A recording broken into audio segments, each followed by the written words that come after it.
আজকে আমি তোমাদের সাথে শেয়ার করব বেঙ্গলি স্টাইল নিরামিষ পটল আলুর রাসা রেসিপি। তাহলে চলুন শুরু করা যাক আমাদের আজকের রেসিপিটি। পটল আলুর এই রেসিপিটা বানানোর জন্য প্রথমে আমি আলুটা ভেজে নেব। তার জন্য 2 টেবিল চামচ দিচ্ছি সাদা তেল। এখন আলুগুলো আমি এখানে ডুমো ডুমো করে কেটে নিয়েছি। স্বাদ মতো দিচ্ছি নুন, হলুদ গুঁড়ো হাফ চামচ, লঙ্কার গুঁড়ো হাফ চামচ দিয়ে আলুটা লাল লাল করে ভেজে নিচ্ছি। আলুটা এখানে ভাজা হয়ে গেছে, আলুটা এখন তুলে নিচ্ছি। সেম তেলেতেই আমি দিচ্ছি পটলটা আমি একটা পটলকে 2 টুকরো করে কেটে নিয়েছি। নুন আর হলুদ দিয়ে আমি পটলটা ভালো করে ভেজে নিচ্ছি। পটলটা এখানে হালকা করে ভেজে নিলেই হবে। পটলটা এখানে ভাজা হয়ে গেছে, এখন এগুলো তুলে নিচ্ছি। এখানে একটা ভাজা মশলা ব্যবহার করব। তার জন্য 1 চামচ ধনে, 1 চামচ মৌরি আর 1 চামচ জিরেকে শুকনো তাওয়ায় তেলে এটা গুঁড়ো করে নিতে হবে। এদিকে একটা কড়াই আমি সরষের তেল দিচ্ছি 3 টেবিল চামচ। এতে দিচ্ছি গোটা গরম মশলা আর তেজপাতা। আর একটা টমেটোকে আমি পেস্ট করে দিয়েছি। এখন এই টমেটোর কাঁচা গন্ধ চলে যাওয়া পর্যন্ত ভালো করে কষিয়ে নিতে হবে। হিং দিচ্ছি 1/4 চা চামচ। হিংটা তেলেতে দিয়ে দেবেন, আমি পরে অ্যাড করেছি। এবার কিছু মশলা অ্যাড করব। স্বাদ মতো দিচ্ছি নুন, লঙ্কার গুঁড়ো 1 চামচ, হলুদ গুঁড়ো 1 চামচ দিয়ে ভালো করে এখন টমেটোর সাথে কষিয়ে নিতে হবে। এবারে চিনি দিচ্ছি স্বাদ মতো আর আদা কুচি দিচ্ছি 1 চামচ।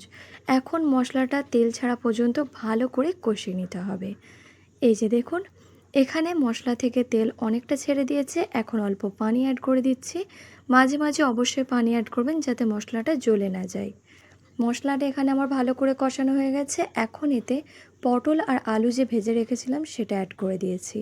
পটল আলুটা এখন ভালো করে মশলার সাথে কষিয়ে নিতে হবে। এই সময় গ্যাসের ফ্লেমটা মিডিয়ামে রাখবেন। এখন এর মধ্যে অ্যাড করছি যে ভাজা মশলাটা আগে বানিয়ে রেখেছিলাম সেইটা। এই ভাজা মশলাটা অবশ্যই দিতে হবে, কারণ এই রেসিপির মেন ইনগ্রিডিয়েন্টস। তো এটা দিলে কিন্তু এই তরকারির ফ্লেভারটা পুরোপুরি চেঞ্জ হয়ে যাবে। এখানে মশলাটা খুব ভালো করে কষানো হয়ে গেছে। এখন এতে আমি পরিমাণ মতো পানি অ্যাড করে দিয়েছি।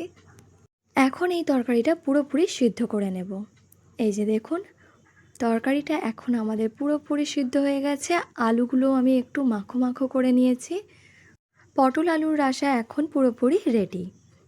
তাহলে দেখলেন তো কত ঝটপট তৈরি হয়ে গেল আমাদের আজকের নিরামিষ পটল আলুর রাসা রেসিপিটি।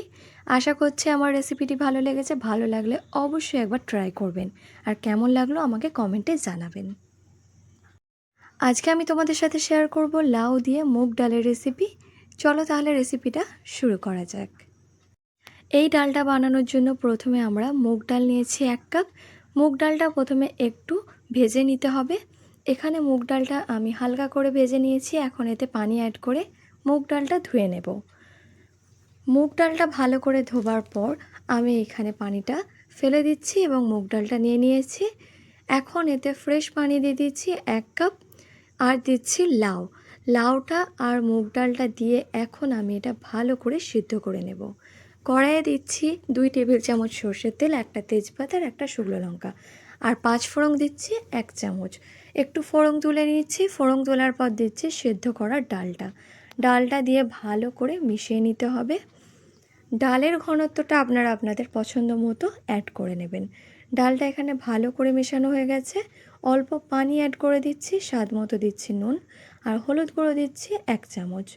আবারও একবার ভালো করে মিশিয়ে নিচ্ছি। ডালটাতে এখন আমি অ্যাড করছি চিনি 1 চামচ। এরপর ডালটা ভালো করে ফুটিয়ে নিতে হবে। এখানে ডালটা আমার প্রায় রেডি। ডালেতে এখন দুটো অ্যাড করে দিচ্ছি কাঁচা লঙ্কা, 1 চামচ দিচ্ছি আদা কুচি আর ঘি দিচ্ছি 1 চামচ। এই 3টে অবশ্যই দিতে হবে, এর ফ্লেভারটা এইখানেই আসবে। এখন ডালটা আমাদের পারফেক্টলি রেডি।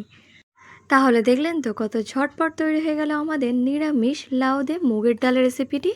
আশা করছি আমার রেসিপিটি ভালো লেগেছে। ভালো লাগলে অবশ্যই ট্রাই করবেন। আল্লাহ হাফিজ।